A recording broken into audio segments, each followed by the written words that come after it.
What's going on, guys? Welcome back to another Bitwit video. In case you're wondering why my hair looks like this, you should check out the latest workhorse vlog. It explains everything. But that's not what this video is about. This video is about a brand new case from a brand new company, kind of. It's a spin-off company from Lian Li called SSUPD. Sunny Side Up Design, I think is what it stands for. And they just created a brand new case called the Meshlicious. I'm not making that up. The name of the case is actually Meshlicious, and as the name suggests, it's got a lot of mesh, a lot of airflow, good ventilation. We'll talk more about that in just a moment. Before you build or upgrade your PC, make sure your passwords are protected with Dashlane. In case you guys haven't heard by now, Dashlane is the ultimate password manager that saves and organizes all of your login credentials to save you time and frustration. The app supports a multitude of devices, so you always have your passwords on hand whether you're on PC, laptop, smartphone, or tablet. And it's not just passwords. Dashlane can even store and autofill personal info like credit cards and addresses, so online checkouts are easier than ever. The software can randomly generate secure passwords for you at the click of a button, and any sensitive info you save to their app is fully encrypted, making it an incredibly safe place to store your data. Complementing the password manager, Dashlane also has a VPN service, so you can rest easy knowing that you're browsing the internet freely while accessing content in any country. To get Dashlane free on your first device, head to dashlane.com/bitwit, and when you're ready to upgrade to premium, use code BITWIT for 50% off. It is a Mini ITX case, very small form factor, just 14.6 liters, I think, just shy of 15 liters. And since it's standing vertically, it has a really small footprint, so it's gonna fit on pretty much any desk. Retail price is $119 US.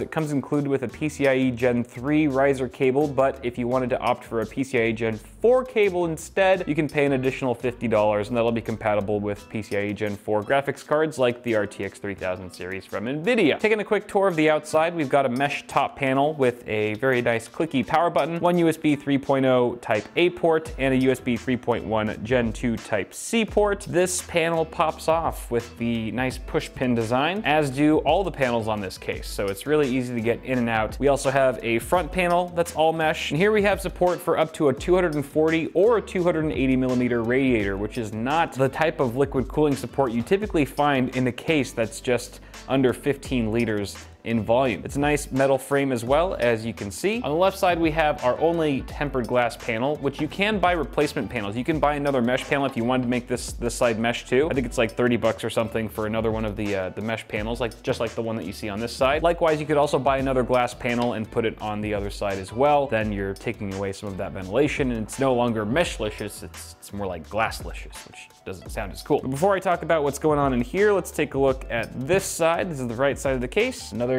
panel that can pop off very easily, and this is where your GPU would go. So graphics card on this side and your motherboard and power supply on this side. So we kind of got a dual chamber thing going on here. And if we look at the back, we can sort of see how this is all laid out. So right here, we have a cutout for our motherboard IO shield. And down here, we have support for either an SFX or a full-size ATX power supply. On the left side of the case, we've got some ventilation here. And then you can see we've got 3 expansion slots. So we can actually support up to 3 slot GPUs in this configuration. However, this case is pretty darn flexible in the sense where you can actually move this entire motherboard tray forward, maybe 3/4 of an inch or so, and you do that by taking this this removable panel and putting it over here, and that would open up a 4th slot for your graphics card. So technically, if you want to do it that way, you could support up to 4 slot GPUs inside of this case, something that's kind of unprecedented for a small form factor chassis. Of course, that would lower your height clearance on CPU coolers, particularly if you're using an air cooler. I think it would go from like 70 something millimeters to 50 something millimeters, but that's most likely going to be a moot point if you're using an AIO, as the water blocks for those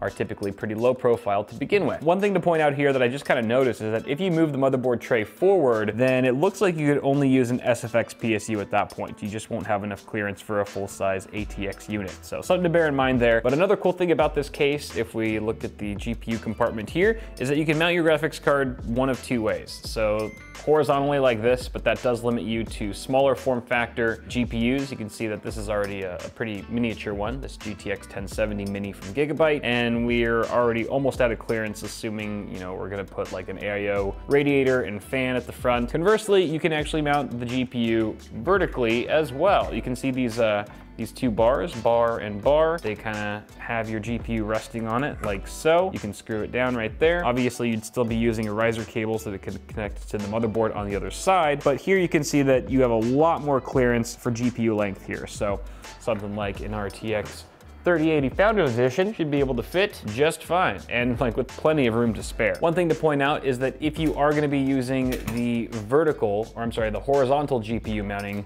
method like this, then you've got a bunch of empty space here. Wouldn't it be cool if you could utilize that space for something useful? Yes, you absolutely can. So they've included this drive bracket as well, which I believe goes like this.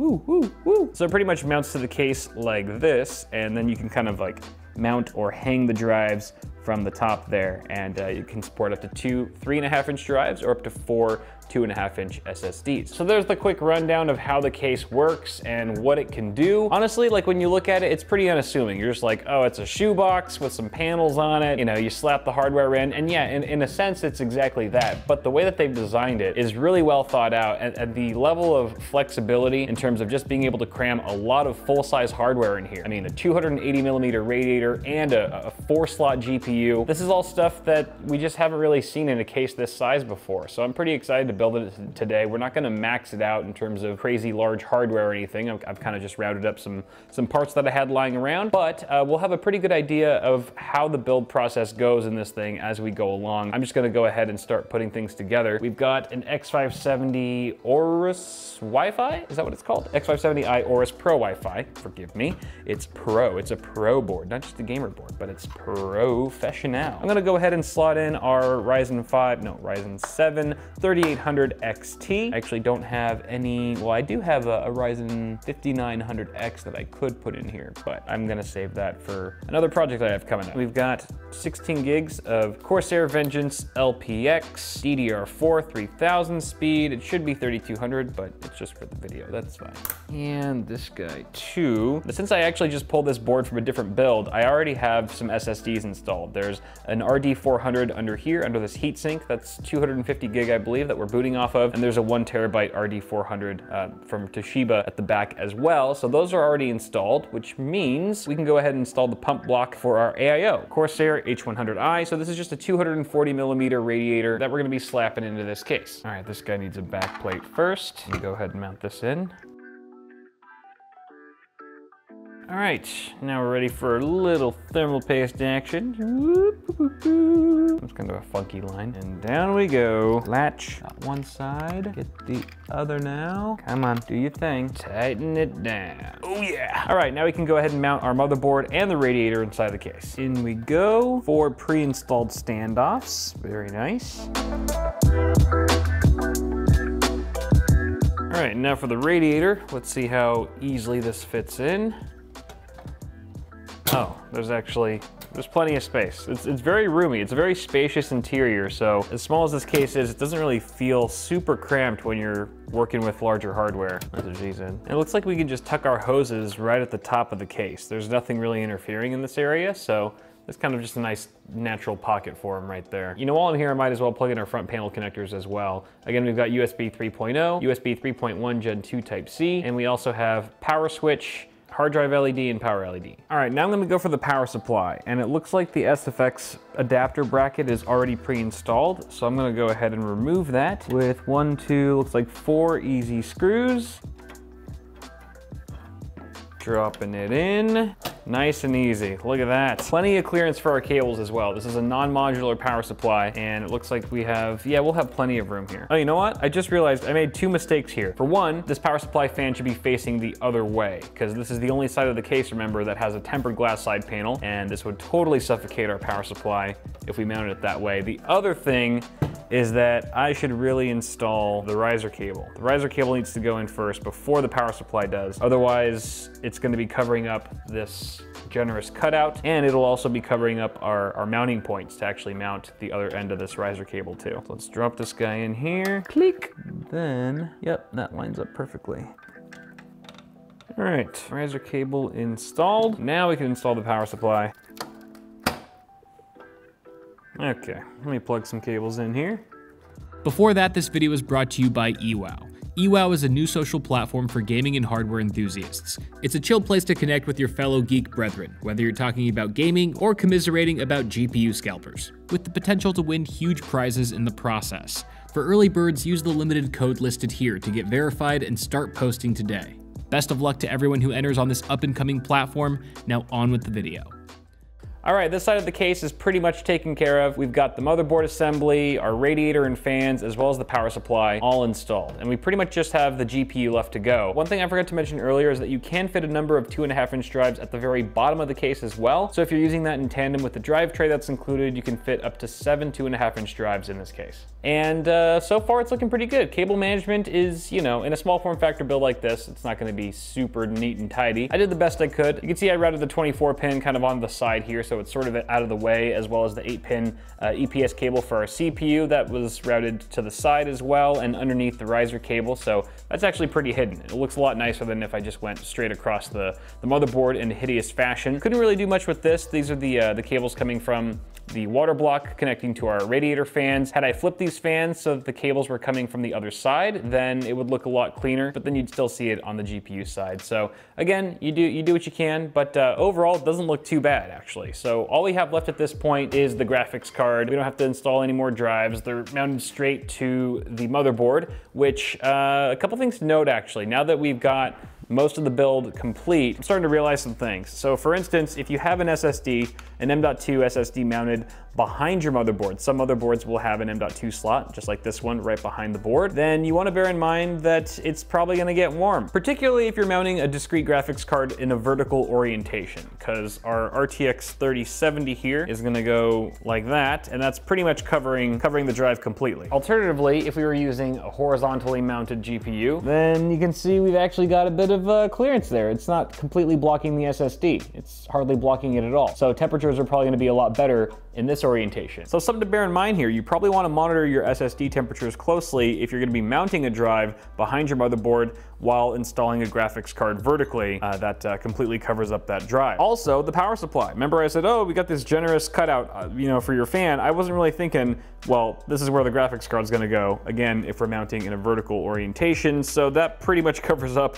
the power supply fan, which isn't the greatest. Obviously for this build, just because it's for the video, it's fine, but I would suggest if you are going to be mounting a graphics card right here that's going to be rubbing up right against where your power supply would be, I would suggest going with an SFX unit, because the SFX bracket, the way it works, let me show you this again, this is the SFX adapter bracket, actually pushes the power supply towards the right side of the case here. That would obviously move the power supply fan as well, so it wouldn't be resting completely against the back side of your graphics card, and it would have a little bit more breathing room between the motherboard tray and the fan blades themselves. So again, things to keep in mind. Let's go ahead and mount this GPU in here. Again, this is the RTX 3070. I'm gonna go ahead and plug in our power adapter first, our 12-pin power adapter, just to make things a little easier. Slide it in here. It goes right in to the riser cable. Connect power. It looks like we've got a mounting beam at the bottom here with some threaded holes. So if we take a thumb screw, we should be able to mount this guy down. All right, and you can see here we've got plenty of room to stash our excess cables like so. By the time you're done installing all your cables though, you wanna make sure that none of them are interfering with your fan blades at the front of the case before you put any of the side panels on, and it looks like we're completely clear. Oh, one thing I forgot to mention and do as well. Obviously, it's kind of impractical to plug in anything at the bottom of your GPU once the side panels are on. So they've actually included a right angle HDMI cable. Obviously, you're gonna wanna get a right angle DisplayPort cable if DisplayPort is your connector of choice, but this will do for now. There is a cutout at the bottom of the case right here, which you can just pass things through, and we're in, just like that. All right, there it is. Build complete. All right, here we go. Oh, yay, fans are spinning. Voila. Let's take a look at the graphics card over here. That's also powered on. Beautiful. Look at how much extra room we have. So much room for activities. You could really put a monster GPU in here if you wanted to. To sum things up here, if I'm being perfectly honest, this is my new favorite small form factor case. It's super easy. This is one of the easiest Mini ITX cases that's under 20 liters, considered small form factor, that I've ever built in. There's just a ton of space in here. It doesn't look like a lot of space, but there is. Somehow, Lian Li or SSUPD has managed to optimize the way everything fits together here with a lot of flexibility to boot. I mean, there's just a ton of stuff you can do here. 280mm radiators, quad slot GPUs, ATX power supplies. It's all pretty impressive. And for $119, that's definitely a lot cheaper than some specialty small form factor cases like the Dan Case A4 over here, which is what, roughly a $200 case. Granted, it's quite a bit smaller as well. I think this one's maybe under 10 liters, but if we stand it up here, footprint wise, it's not that much smaller. I mean, if you're trying to put one of these in a backpack, then the Dan Case is the clear winner because it's just a bit more narrow. But I mean, if you're just trying to put one of these on your desk, save up some space, the Meshlicious is pretty damn impressive. I gotta say, I didn't know what to expect. And usually when I don't know what to expect from a product, I typically just don't expect much,